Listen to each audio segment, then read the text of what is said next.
Good morning, everybody. I'm Bob Turner, and we're here today with Mitchell Powers. We'll get to him in a second, but what I wanted to say first is that lately I've been having a burning desire to do a podcast, so this is that. I've been doing a lot more videos for my business, so today isn't Bob from Turner Builders, it's just Bob Turner. And got over the past few months, I've just kind of figured that I've had a few things to say, been working on some personal development stuff, some things I can share. In the past, I've kind of had a draw toward coaching and helping people. This is probably more of that coming out. This isn't contractor related. It's not remodeling related, although at times that may bubble to the surface. But Mitchell is a guy that I've been connected with for the last year or so doing video. A lot of you guys have seen that. And he doesn't do photography for me, but he does the video, and we've just kind of decided to jump on this. And he's unfortunately my first victim. So he was standing in the wrong place at the wrong time. So he came in today and I said, we're going to do a podcast. And he said, okay, well, let's do it. So this is our first cut at that. It'll get better over time. We don't have a name for it. I don't have a name for it. But it's not going to be contractor related. It's just going to be, I kind of feel like I want to try to bring somebody on once a week and have it be the flavor be more like ordinary people doing extraordinary things. So whether it be someone that's been very successful in business, or whether it's somebody that's just crushing life, whether it's somebody that's dealt with a tremendous amount of adversity. I just think getting those experiences on paper, so to speak, and being able to share them with a bunch of people, whether you're a podcast listener or not, whether you throw it on and going out for a run or doing your walk or getting ready for your day, it might give you one little nugget that helps you be in a better place. So that's kind of where I'm coming from with it. It'll evolve just like the videos we're doing for work. But we thought this might be fun to do today and a nice diversion from our weekly video routine. So anyway, this is Mitchell Powers. I'll give him a minute to talk to you about himself. Mitchell, thanks for being here today. Appreciate it. Yeah. Thank you for all you've done for me for the last year with regard to video and just jumping out to my job sites and doing that kind of stuff. So here we are doing this now. So you're your own story. Yeah. And I've watched that and enjoyed kind of watching you grow and grow your business. I met Mitchell at BNI, Business Networking International. We were in the same group, and I said, that guy is going to be connected to me. And he has been. So I just like how he rolls. And so, tell us a little bit about yourself and how you got where you're at, and I'll stop talking. Yeah, no, I'm not sure how I got on this side of the camera. That's for sure. I walk in today and I'm expecting to video you, and you asked me to be in front of the camera, but I'm thankful for this opportunity. It's kind of a cool opportunity for me too, to get in front of the camera and see how other people feel being in front. So my name is Mitchell Powers. I'm 26 years old. And I started my own production business last year, about 2020, end of 2020. So what's a production business? So production business. So I really just started out with drone services. And so that's a lot of real estate stuff. That's a lot of just, if you need eyes in the sky kind of thing. But then I do a lot of photography and video as well for commercial purposes. So I tend to stay away from the sentimental stuff. So you're not out shooting weddings. No. I've done a couple in my career, but no, it's just not the direction I want to head down. I think you don't want to deal with Bridezilla. No. I've had a Bridezilla before, and that's exactly what turned me away from it. Same with the engagement shoot. I was just like, nope, this is not senior photos. This is not for me. I DJ'd for 22 years or so, and so I did a lot of weddings, and so I dealt with Bridezilla a lot, and it's amazing how what people think is important on their wedding day. So I had a good dose of that. So I can appreciate you wanting to just stay on the commercial side. For sure.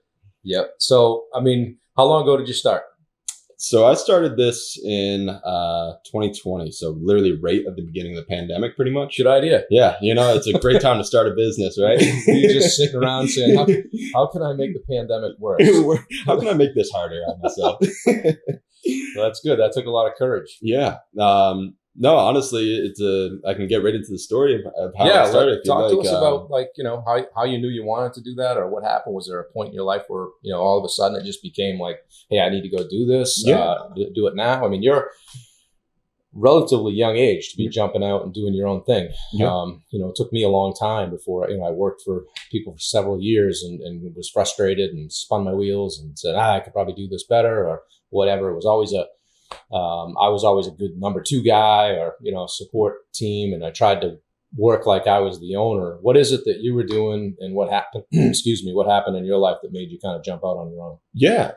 So I kind of think it all stems from when I was a kid. I remember just, going up to my dad almost, it had to been every day or weekly where he would be my Shark Tank. I was always an entrepreneur. I was always asking him questions.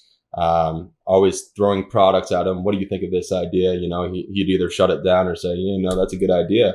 And so ever since a little kid, I've always been interested in starting my own business and doing my own thing. Did your dad have his own business? My dad had his own business and my grandfather also had his own business. Yep. So I think it kind of runs in the family and seeing that aspect of things. And so, it's not that I couldn't work for anybody, but it's just, I've always wanted to strive for more. Yep. And I think, being a business owner is one of those things that it's hard. But it really does make you work and you have to be motivated to do it.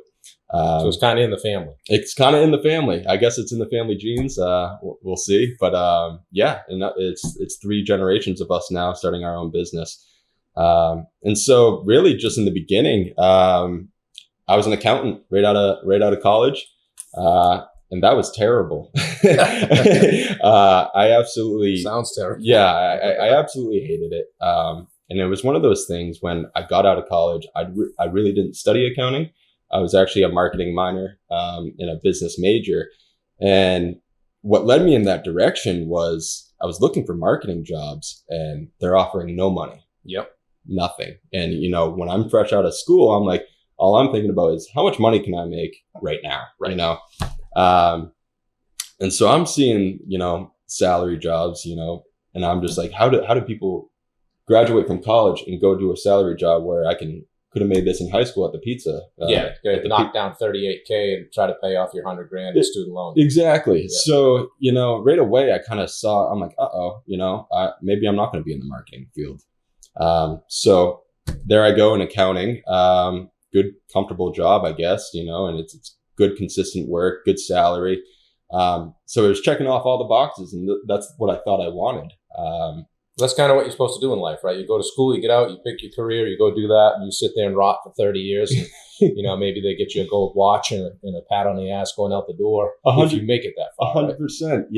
It's one of those things where I think everybody has this life plan where your parents tell you, yep, you go to school, you get a job, and you stay there, and you have a good career, you have a family, blah, blah, blah. Safe. Yeah, it's safe. And I totally get it. Now thinking back to my parents when they were telling me that, it's like, I get that, they just wanted me to be safe, have a good living, have a good family, right, and not, do anything too crazy. But then I just decided that that's how they live life. Right. Right. I don't think anybody has a certain template on how to live life. I think it's really just how you go about it. And I think everybody's got their own life for a specific reason. Well, I'll tell you, again, at your age, you're a relatively young guy, and to kind of have figured it out, so to speak, at your age is invaluable, because like go back to me, I just got kicked around for a long time, not knowing exactly what it was going to be. And now I'm 52 years old, and some days I still don't know, exactly 100%. What I want to do. So. Yeah. Good for you. My mom still tells me that. She goes, I still don't know what I want to do. And it's one of those things. It's extremely humbling doing what I want to do. And I never got into the beginning of how I started, but I was an accountant. When I was accountant for a year, I decided this is enough for me. The beginning of the pandemic started, gave me a little bit of time off to figure out what I wanted to do in life. Never shot a camera in my life. Never took a photo in my life, never took videos, maybe on my iPhone, just fooling around, but nothing in a serious way. What attracted you to it? So TikTok. Really? Really. It's kind of funny. TikTok attracted me to it. And so it's one of those, 21st century, whatever is going on, the dances and everything. But I was doing skits with my buddy. actually. And we were just having fun, doing some SNL style. Should we drop some of these into the No, these are long gone. They're tucked away somewhere safe. And I really enjoyed, acting. And I was like, wow, this is kind of fun. And then I started putting videos together. I'm like, wow, this is really interesting, telling a story. Right. And so instantly I was like, yes, all right, this is fun. Let's do this. So I buy a camera. And as soon as I buy a camera, my buddy's like, hey, I don't want to do this anymore. I'm going into real estate. So we can't do any more of these videos. And so instantly my dreams are crushed. Right. I'm just like, I'm not going to be a YouTube star or TikTok star. On the business side of things, you got rid of a partner very early. Yeah. A lot of people would say you were smart. Exactly. So it was difficult. And I don't, a lot of people remember in the beginning of the pandemic, you wanted to do anything you could to get outside. Right. Everybody was locked up, and I was, kind of going mentally, insane pretty much. I was like, I need to get outside. Right. And so right around that time, actually, a buddy of mine I didn't see for a month, he passed away in the beginning of the pandemic. And it kind of made me realize in the back of my head that life is really too short to do the same thing every day over and over. And if you don't enjoy it, what are you doing here? Right. Kind of thing, And I think it's one of those moments that I'm thankful for. Like, I obviously wish it didn't happen, but it also gave me a life lesson to live life to the fullest, like it's your last day. And I know that's said an awful lot, but it's so true. Your last day could really be tomorrow. And it's like, do you want to sit behind that desk for a boss that you don't like for 40 years? Or do you want to do something about it and enjoy your life and enjoy what you do? And so right away, I was shooting nature. I was, I bought a drone, got my drone license, and then I realized, hey, you can make money from doing this. Right. And I was like, all right, if I can make money from doing my passion, that's what I want to do. That's a good place to be. Yeah, and that was the beginning. It's the old adage, if you do what you love, you never work another day in your life, right? Exactly. I believe that to an extent. Sometimes even doing what you love is a lot of work. But yeah, so how is it going now? I mean, you jumped in, during the pandemic. Here we are, January of 22. Yep. Obviously, you're still here. Yeah. You didn't go crawling back to the accounting job. No. And so what's a typical day like for you today, and how are you different today than you were when you first started? Yeah. So when I first started, it was kind of throwing darts at a dartboard, and hopefully you hit the bullseye kind of thing. I didn't really know what I was doing. I was trying. I was looking up YouTube. I was talking to business owners and seeing how they started their business and what obstacles they had to go over. And here I am 2 years later. It's crazy to look back. I'm paying myself. I'm eating meals. I remember in the beginning, the first 6 months was scary. I was like, am I gonna have lunch today? Right. And that was real. That was a real thing for a while. And a lot of people would ask me, you got to have a backup job, right? You have a part-time gig. And I said, no. And that's risky. It's risky not having that other income come in. Let's jump back to that for a minute. Yeah. Like one of my questions to ask you was like, what kind of pushback did you get from family and friends? What kind of support? Like, were the people that you thought would be supportive, or were they actually like, maybe, hey kid, maybe keep that accounting job? How did that go for you? 100%. So yeah, I mean, right off the beginning, it's one of those things that it's the parental love, family love, where they want you to be safe. They want you to make sure you're doing what you're supposed to be doing and have a comfortable life. So the accounting job was actually working for my dad.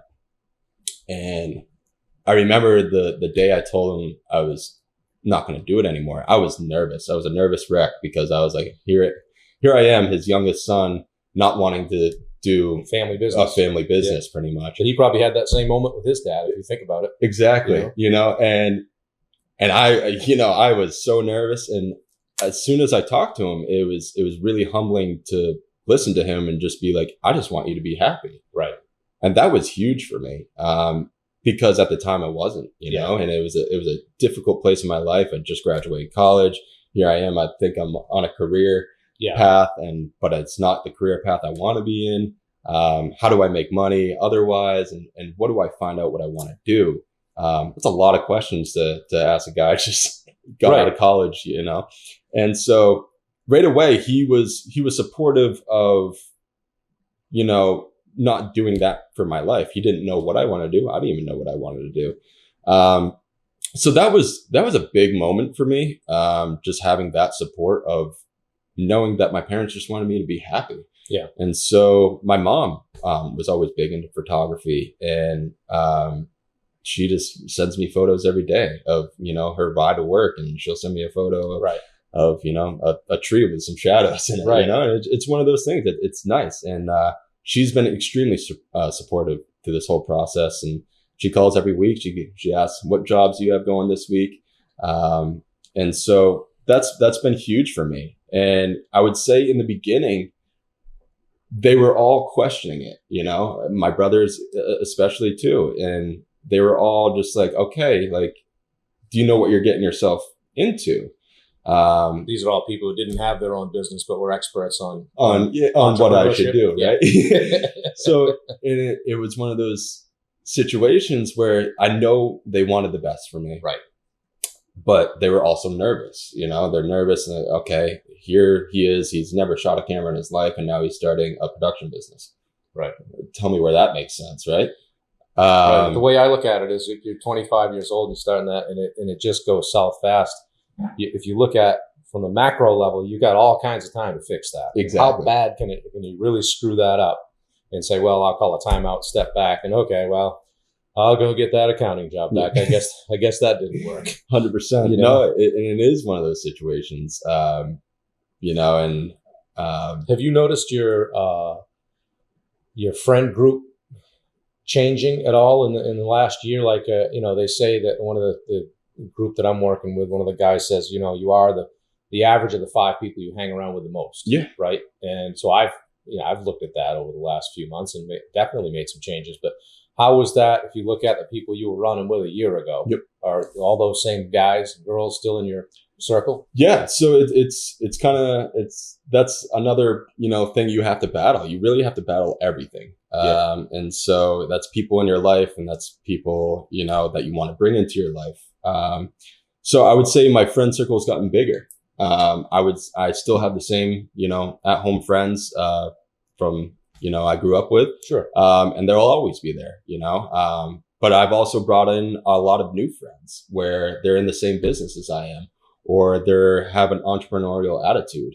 Right. And I think it's really important to meet with those kind of people to keep myself motivated and, to be with like-minded individuals, because again, it's who you surround yourself with. Rising tide lifts all boats, right? Exactly. And, and if, I joined the BNI group, and I was, the youngest in there for a little while, and it was weird for me at first, but then I'm like, hey, here I go. I have all these connections now, and I have all this experience around me, right, that I can ask questions and, learn from all these people. And, it's one of those things that you can surround yourself with people, and maybe you're not, buddy, but you can learn a lot from really anybody. Yep. And that's super surprising. So I think my circle has gotten bigger, and more professional. Cool.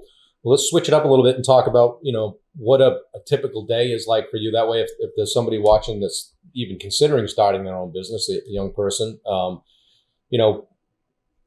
what's a typical day like for you? What do you do for marketing and advertising, and just kind of, tell us about your week. Yeah. So it really ranges depending on the projects I have going on. One thing you don't do though is punch a time clock. Right? I do not punch a time clock because it's 24/7 actually. So that's the joy of owning your own business is you get to work all the time. Yeah. Once you punched it once, it just stays running. No, seriously, you leave the 9 to 5 to work 24/7, but I wouldn't change it for anything in the world. So, a day to day, it ranges, a day like with you, I'll do a shooting day with you. And then the next day might be a full editing day where I'm sitting there and just I'm a lot of work. Yeah, you are a lot of work, but it's appreciative work. It's consistent work, and that's what I thrive on. It's great. But what have you used for marketing and advertising? Are you spending a boatload of money, or are you just doing social? What are you doing? So everything's been organic. And that's the thing with starting a business at my age too. I didn't have a lot of money to start. I started off with, a $1,000 camera. Yep. That's it. And I was like, all right, here, I have to make it with this camera to buy my next thing. Next thing was a drone. Right. Okay. And then I was like, all right, now I have a full product here that I can sell for real estate. So it sounds like you kind of walked before you ran, versus some people that might have some money and just throw a bunch of money in and buy some stuff and maybe not have the business side of it figured out or even have any clients. Exactly. And that's what I soon realized is, I think I got overzealous at a point where I was buying a lot of stuff and I didn't even know if I was going to use it. And it was just like, okay, like I think I could use this in the future. Shiny objects. I saw this YouTube guy using it, right? So I must work. I should use it at some point. How'd you get your first client? So actually, it was just real estate. Yeah. So just marketing to real estate agents? So actually, I knew 3 real estate agents around the area. And what I told them, I said, I didn't have a portfolio. I didn't have anything to show them. So I told them, hey, I'll shoot you 3 houses for free. If the pictures suck, they suck. Throw them out. Like, it's free. So it's one of those situations. But it allowed me to get in front of those real estate agents. And then hopefully those real estate agents spread the word that there's, a new guy on the block, shooting with drone and photo. Well, that's kind of how we connected, right? I mean, you were doing what did you call it? A Friday? Local Business Friday. So Local Business Friday, where you were offering, hey, I'll come and shoot a quick video for you for free. Yep. And you can use it for marketing. So that I did that with Mitchell and put it on Facebook and Instagram or whatever. But in the process, I got to work with him a little bit, and so that was genius. It was great because we wouldn't be sitting here today if you hadn't done that. What struck me, what intrigued me about it is how you were behind the camera, where you said to me, I had never done anything like that, and you just said, "Hey, let's just have a conversation." So you're not just good at the video; you're good at pulling stuff out of people. Okay, and I don't think not anybody can just grab a camera and do that. So that's definitely one of the arrows in your quiver, and you're good at it. So so with the Local Business Friday, and that's kind of how everything kind of started rolling. And when you're starting a business and you don't have anything to show for it, it's hard to get clients, right? So you have to show them something. So at first, I bit the bullet. Like I said, those first 6 months, a lot of it was free work. Yeah, it was free work, just getting my name out there, building my portfolio, learning, and then along that process of learning, I'm meeting people. I'm meeting a guy like you, and I'm going out every Friday talking to business owners. And I must have did 15 weeks of that, and so just bootstrapping it, go for it. Exactly. And and there was times it sucked. I was like, I don't want to do free work. Nobody wants to do free work. But and there are people that'll tell you that it devalues your product and all that. But when it comes right down to, are you going to eat next week or not? Exactly.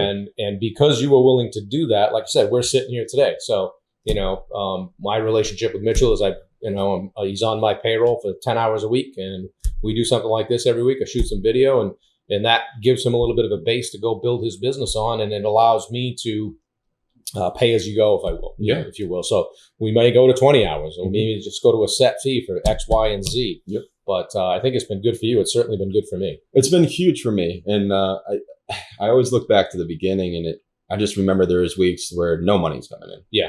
Or maybe $150. Yeah. And I'm like, okay, and now it's like, okay, I have a consistent job with you. At least I have 10 hours a week automatically blocked off. That's huge for me. Yeah. I just know I'm going to eat next week and the week after, and it's one of those things where it is really big. And I've gotten into this role of consistent business is key. Right. One-offs are great, but if you can have a consistent business, that's how your business is going to grow. It's just a platform from which to build, right? Yes. So you know that, hey, no entrepreneurs were working 40 hours, but if you said, hey, I got a quarter of my week covered with Bob, That's not a bad thing. That's a good place to start. I go and get 2 or 3 more Bobs. All of a sudden, things get pretty interesting. 100%. Right? Yeah. Very interesting. You're gonna need more time. Need a little more editing. So you've been kicking around a bit here for a year. You're still kicking. If there was somebody watching this that was considering starting their own business or even having a side hustle, what's something that you've picked up in the last year that you wish someone had shared with you? Yeah. So I would say normally to the 9 to 5 people right now, if you have a passion and you see yourself owning a business or want to start a business someday, you have to do something about it every day. I know coming home from that 9 to 5, all you want to do is, eat some food, throw on the TV and call it a day. That's not going to get you anywhere. You're going to be stuck in that role where if you just spend half hour to an hour every night that you get home or even in the morning before you go to work, focusing on what you want in life, that's huge. Even for me, when I do projects like this, I'm doing what I want in life, but I make sure I still have a half hour to an hour at night where I'm still working either on the craft, I'm working on my own photography, and making it kind of a hobby. Yeah. And I think that's really important to have a hobby, to have something that makes you drive after work or makes you drive at night. People can get sucked up in 5 hours of TV and you can go in a TikTok hole for about an hour. 100%. There's some talented people on there. That's good. That's good for a lot of laughs. Yeah. But it doesn't move you forward in life, right? Well, exactly. And I think removing those distractions, it's easier said than done. And it's one of those things that all comes down to mindset. And so what kind of traits do you think someone should definitely possess before they take that jump? In self-motivation. Motivation. So that is the biggest thing, at least for me. There's mornings I don't want to get out of bed. I get up and I'm just like, not today. I don't want to do it. Do you have any non-negotiables in your day, things that you definitely do every day, no matter what? Work out, get outside. Work out, so move thy body. Yep. Yeah, get outside. Yep. I think mental health in general is huge. And if you're right mentally, that's a big step forward. Yep. And if you can think clearly, there's days where I'm editing your videos for, 8 hours straight. Right. And I'm in front of a screen, dark room, going insane. And so sometimes even a walk around the block clears everything up. So doing this face to face with me is probably the most painful part of your week, I'm just right? like, how long is this going to be? How much right? Now I got to stare at Bob in real life. Yeah, seriously, I got to listen to this conversation again. At least when you're editing, you can just shut me off. Yeah, right. Mute.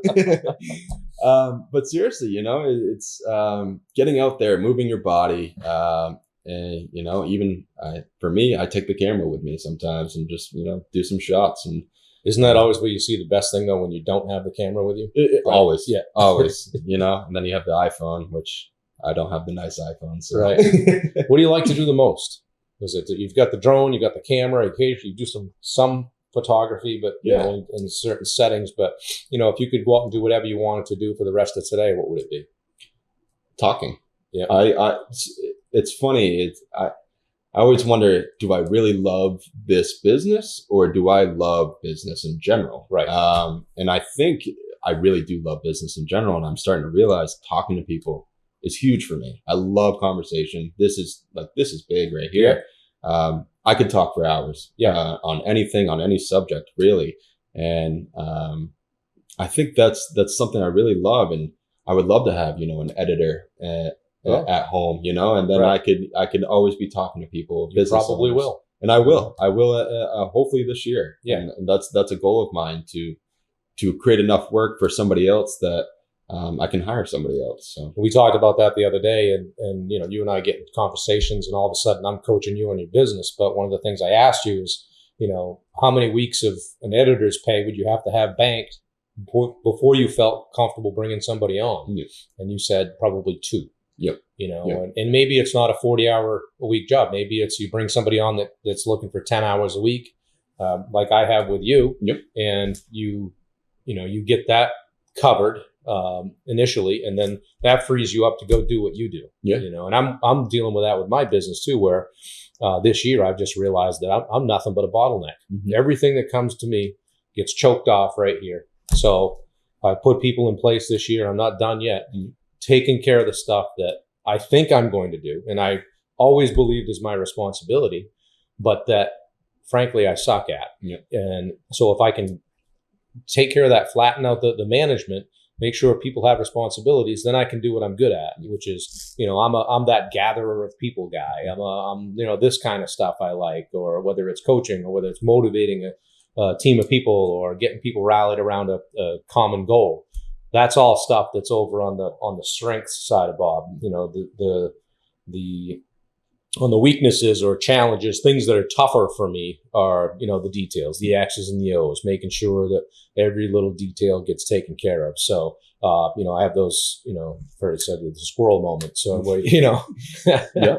But, so like, where are you going from here? Talk to me about where you are a year from now, 5 years now, and 10 years from now. Yeah. So right now I'm really local. All my stuff is local businesses. And it's within, the Portland, Maine, greater Portland, Maine area. My goal is to get out. Portland, Maine's a nice place to shoot. It is. You've done some of I've seen some of your stuff. But my goal is really to expand. I don't want to be only known in Portland. I don't want to be only known in Maine, Northeast. Have you traveled? Does people put you on a plane, send you somewhere? I've traveled. Yes, I've traveled to a couple places. Michigan was one of them. That was one of my bigger shoots. And, Northeast, New Hampshire, Massachusetts. That's about it, and I would say the Michigan shoot was really cool. It was for Nokia. Really? And my buddy actually brought me on. He was the lead photographer, and he needed a drone pilot. And so he kind of threw me a bone and said, hey, come out and enjoy this professional shoot. And it was a really humbling experience and a great experience. I learned so much about the interview process. Never did an interview before that. Yep. He kind of showed me the ropes of how to do an interview. Isn't it funny how, sometimes in life, all you need is just that one opportunity or one person to take a shot on you, 100%. Somebody to take a liking to you and say, I think you're all right. Why don't you go try doing this? You go crush that and you're off and running. And it sometimes, like with college, you went to school for, business and marketing. Probably in the 4 years you were there, you probably never thought you would have a camera in your hand. No.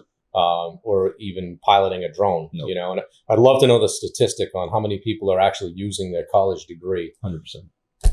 For, what they went to school for. Yep. I bet it's 10% or less. And it's one of those things, it's hard. Yeah. You don't know what you want to do at 18, Right. And if you do, good, hats off to you. Right. That's an amazing thing. And like I said, my mom doesn't know what she wants to do. So it is really cool to somewhat be using my degree, but kind of off of not where I thought I would be. Yeah. So, well, I think it's, I've looked at how you structured your business, and you're positioned as a promotional company, Yep. a production company. Yep. I'm sorry. So you could go digital media, you could go a lot of video, you could go drone. You can do a number of things to scale this company. Yep. But I think it's important that you're walking before you run. You're learning your craft. You're doing what you're good at, and you're not trying to be everywhere. But because I think that can create chaos. Like I look at that I liken that to my general contracting business. I say, well, we're a full service general contractor. We do roofing, siding, windows, everything attached to a house. But the truth of the matter is, some days we just do a lot of stuff and don't do it that well. Yep. So you wonder sometimes if you're better to niche down. So I'll say, okay, we're the best kitchen and bath remodeling company in Southern Maine. But the first time when somebody remodels their kitchen and bath, they do the rest of the first floor as well. So now we get dragged back into that. So, like with you, if somebody wants to shoot something, or someone has a company like I do, I don't just have a need for video, right? I might have a digital media need. I might have a social media need. Hey, Mitchell, how do I do a Facebook post? There's a lot of guys like me that are 40, 50 years old, don't have a clue about, the cell phone and what's going on here, and Facebook Live and Instagram and TikTok and all the stuff that's out there today that wasn't available 15 years ago in business. I mean, I started in 2005. We wrote letters to lakefront owners and looking stamps, putting them in the mail, going down to the town. My dad used to get down to the town and pull the tax records and send letters to everybody around the lake. And target email marketing, that kind of thing. Now is different. You can your organic reach, I guess what they say is, can be the world. Yeah, really. It really can. So where do how do you see your business in 5-10 years? Are you scaling it? Is it Mitchell and 5 other people doing things? Is it just, Yeah. So yes, I would love to scale it. And there's departments, I've been kind of thinking that, we'll have a real estate department. We'll have a video department, commercial department. We'll have, a headshot department, and just have different departments of where, hopefully there'll be an expert in each category. Yeah. So that's kind of the end goal. But my real goal is really to travel. I love traveling. And that's kind of what also got me into this when I was watching YouTube and stuff. It was travel videos and how they make it so cinematic and it's really cool, to be honest. And so I love traveling the world. I think every traveling opportunity you have, you should take, because you can always learn from either the people there, the culture, or even the place that you're at, and you realize I got to do that. I get a little twitchy when I go past the flashing light in Westbrook. Yes, woo, going south. But seriously, so I think I know my goal. My goal from the beginning has been I want to shoot, Super Bowl commercials. I want to shoot big time productions. And I know I have to take these steps along the way because I didn't study photography or video in college or before that. What do you say when someone asks you what your background is when they're thinking about hiring you? I tell them I'm self-taught, and it's one of those things. It's, it may scare some people away, but at the same time, I put my mind to it. I got right down to it, and I seriously told myself, I was like, I can learn anything I want if I just do it, And same with accounting. I didn't know accounting. Well, I remember when I asked you, how did you learn all this stuff? And you looked at me and said, YouTube. Yeah. And I went, all right. Yeah. All right. YouTube. And it's good enough. I remember teachers, in school, even in high school, they would just be like, hey, look online can teach you stuff. And I was just like, I don't need to look up stuff. And now all I'm doing is looking up how to do this, how to do this, how to do this. And there I am learning, and starting a whole business from it. So you took action. And so the goal is to get out and have people call me to shoot a commercial in California. Yep. If someone's watching this and they want to connect with you, how do they find you? Yeah, so you can find me on Instagram, either under my personal page, Mitch_Powers. A lot of photography on there. That's kind of my hobby. Yep. Powers_Promotions is my business account, which is also attached to my personal account. www.powers-promotions.com. Those are probably the 3 best methods. And then, frankly, a lot of your work is on my page. Yeah. So Instagram, Turner Builders LLC. We're on Facebook as Turner Builders LLC. So everything that I put on social media in the last year really has been shot by Mitchell. So, and he didn't have a very good subject to start with. He jokes that I have a face for radio. So, but anyway, this has been great. I appreciate you taking the time to sit down with me and as a kind of a first cut at podcasting. Yeah. I hope that for anybody that's watching, I hope we added a little bit of value. Maybe there's maybe a takeaway or two, a nugget, as they say. Might change how you're thinking about doing something, or make you feel better about things that you've done and where you're at. So, and getting back to this podcast, that's kind of what we're up to, is just sharing a little bit of life experience, taking ordinary guys like us that are trying to do extraordinary things, and just putting it out there, being transparent, being vulnerable at times, and seeing where it goes. So thanks for tuning in. My challenge for 1 week from today is to have someone else in this seat, or maybe we'll have some sort of sophisticated backdrop or something, and we'll go from there. But my goal personally is to try to do this once a week for the next year and see where we're at in a year. And maybe we'll sit down with Mitchell again on whatever, January 26th, 2023, and say, how we doing? Maybe we'll be in California or somewhere. We could be on a shoot. You never know. No, thank you for the opportunity. I think this is going to be a really cool segment, and I'll be glad to be a part of it. I'll probably be behind most of the time, but it'll be great. Yeah, no, it's cool. You are going to be running the show. You are going to be. First thing I told Mitchell is I do not want to get good at editing podcasts or QuickBooks or anything like that. Yeah, seriously. Stick to your knitting, as my dad says. It's been fun and good to chat with you. And I've enjoyed working with you over the past year. You're wise beyond your years. You're a go-getter. I always say you are what you surround yourself with, and this guy's a class act. He's getting it done. He's a good follow on social. Drop him a follow. What is it you kids call it? A DM? No, but drop a follow. My daughter will look at that and go, oh God, what did you say? It was going good. It's going so good until you went with the DM comment. It's the TikTok dances that get me. Right. There it is. How to sneak one in. Oh, yeah, you got to sneak in a little TikTok. All right, this is going south. We're going to sign off. Thanks for listening, and we'll catch you in a week. Thanks. Appreciate it.